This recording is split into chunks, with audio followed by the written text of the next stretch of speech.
Shalom, shalom, peuple de Dieu, que Dieu vous bénisse partout où vous êtes en train de me suivre. C'est votre évangéliste Jean-Luc Timbalanga à partir du Congo, Kinshasa, précisément dans sa ville de Lubumbashi. Je reviens encore pour vous parler de grande mission que Jésus-Christ nous avait laissée, d'aller faire de toutes les nations les disciples.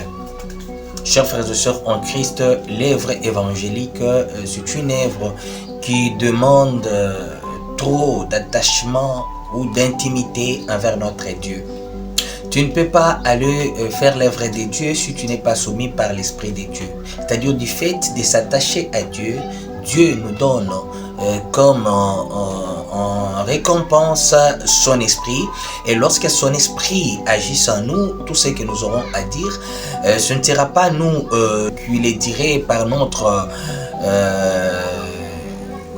volonté, vouloir, connaissance, intelligence, autre. C'est le Saint-Esprit qui est en train de parler au travers de nous. Je parlais sur l'attachement. L'attachement envers Dieu est très important. L'attachement dépasse marcher ensemble. Parce que ceux qui s'attachent ne se détachent jamais. Mais ceux qui marchent ensemble finissent par se séparer. L'œuvre évangélique, c'est une œuvre qui bénit, c'est une œuvre qui épanouit des relations, c'est une œuvre qui facilite la bénédiction directe, comme la Bible dit dans le livre de Deutéronome 28, premier verset. La Bible dit que lorsque vous écouterez ma parole et vous le mettez en pratique, je vous rendrai la supériorité sur la nation. Et si vous descendez en bas, la Bible tenterait de citer quelques bénédictions qui accompagnent tout cela qui met en pratique la parole de Dieu, tout cela qui exerce la loi de Dieu.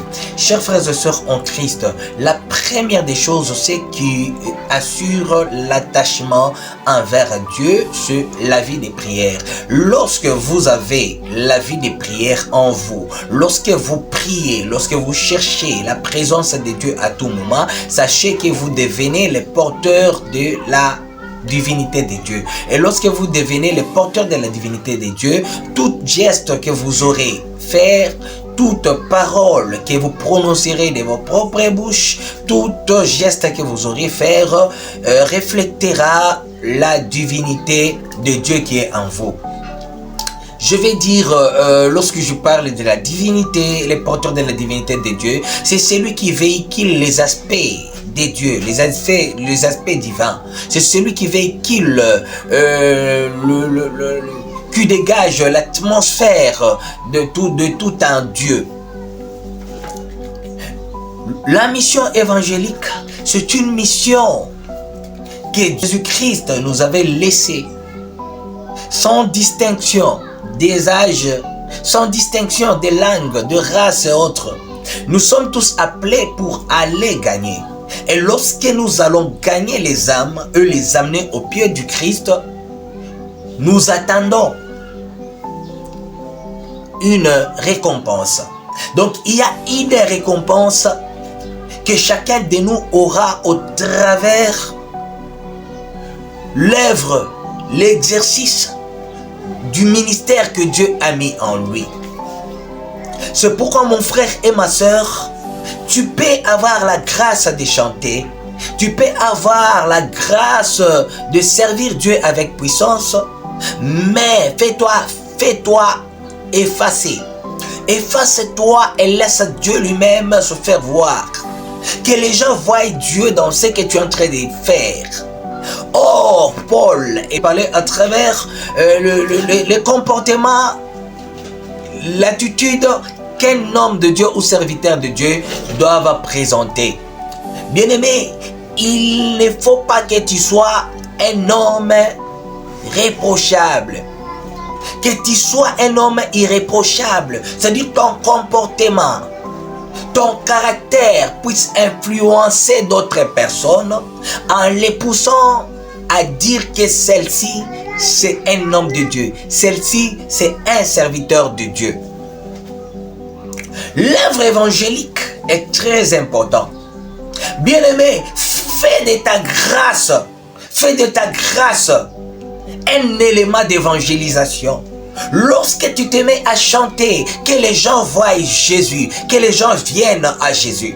Lorsque tu te mets à prêcher, que Dieu puisse prendre ta place, que Dieu puisse se présenter devant les auditeurs, devant les spectateurs, afin que lorsqu'ils auront écouté la parole qui sort en toi, lorsqu'ils auront bénéficié ce qui sort en toi, en le mettant en pratique, qu'ils deviennent enfants de Dieu. L'évangélisation a des obstacles. C'est la raison pour laquelle la Bible dit que les disciples étaient enfermés. Ils avaient peur d'aller annoncer la bonne nouvelle. Ils annonçaient la résurrection de Jésus-Christ. Ils avaient peur d'aller annoncer le royaume céleste. C'est pourquoi la Bible est en train de dire ceci. Les disciples se sont enfermés parce qu'ils avaient peur. Oh, Jésus-Christ leur avait dit que je vous enverrai mon esprit, et lorsque mon esprit sera sur vous, vous sortirez avec puissance. Pour accomplir l'œuvre de Dieu, il faut que vous soyez soumis par l'Esprit de Dieu. Pour bien accomplir l'œuvre de Dieu, il faut que Dieu lui-même puisse revêtir de votre corps. C'est pourquoi Paul est en train de dire ceci. Je ne sais pas comment me glorifier. À cause de quoi? Parce que sur mon dos, il y a l'épine. Je ne sais pas comment me glorifier parce que j'ai l'épine sur mon dos.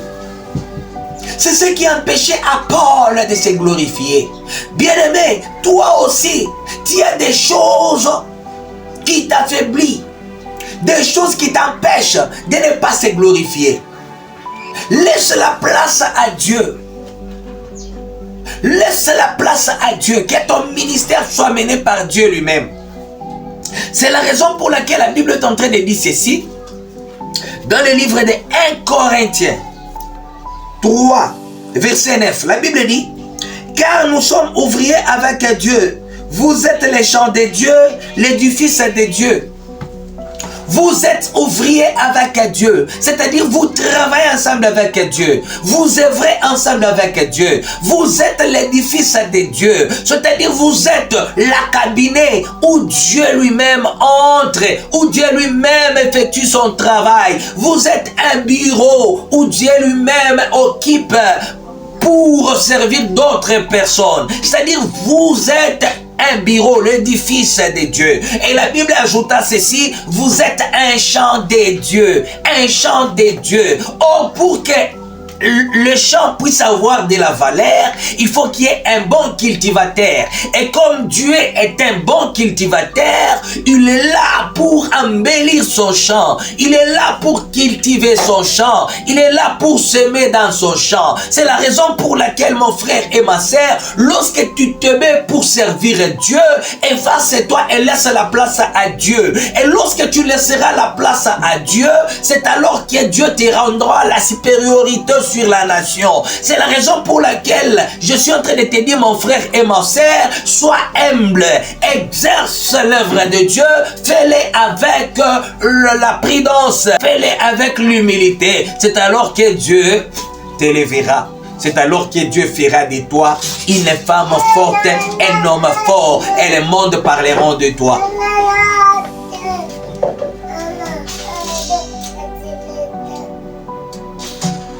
Chers frères et sœurs en Christ, je m'adresse à vous qui sont appelés à œuvrer pour Dieu.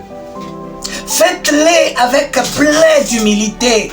Faites-les en état humble. C'est alors que Dieu se glorifiera au travers de vous.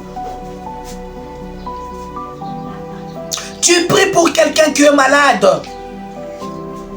Et à peine après avoir prié, la personne s'est rétablie. La personne trouve sa guérison. Ne te glorifie pas. Il faut glorifier le nom de Jésus. Glorifier le nom de Dieu. C'est celui qui est en train d'agir au travers de toi. Et lorsque tu vois cela, il faut chercher Dieu davantage.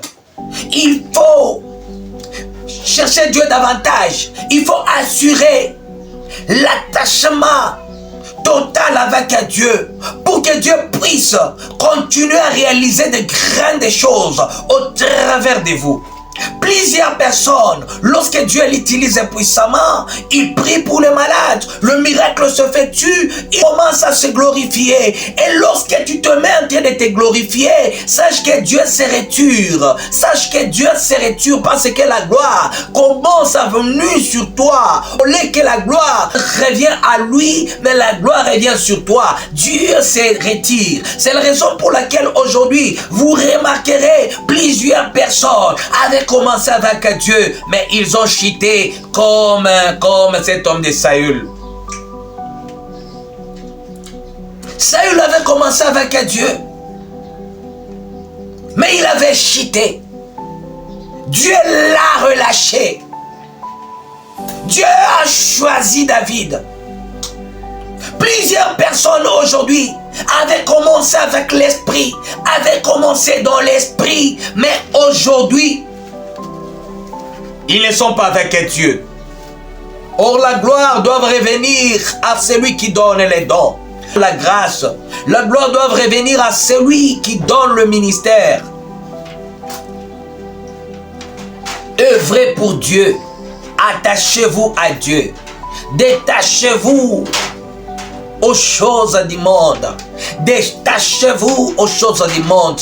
Car la Bible est en train de dire, vous n'êtes plus de la terre, vous appartenez au royaume céleste.